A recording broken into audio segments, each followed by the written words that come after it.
I'm sure you've noticed, your Sentra's AC just isn't cooling like it used to.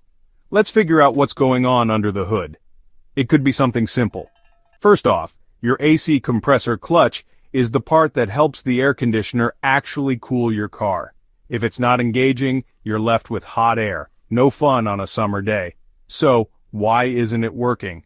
There are a few main reasons. 1. Your AC system could be low on refrigerant. The clutch won't engage if there isn't enough to keep things running safely. 2. A blown fuse or a bad relay. These are easy to check and replace and often fix the problem fast. 3. Electrical issues like a broken wire or bad connection can stop the clutch from getting power. Sometimes it's just a loose plug. And finally, the clutch itself could be worn out. If you're hearing clicking or grinding, that's a sign it might need replacing. The good news? A lot of these fixes are simple and affordable.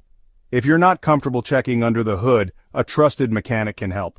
That's it. While your Nissan Sentra's AC compressor clutch might not be working, stay cool out there.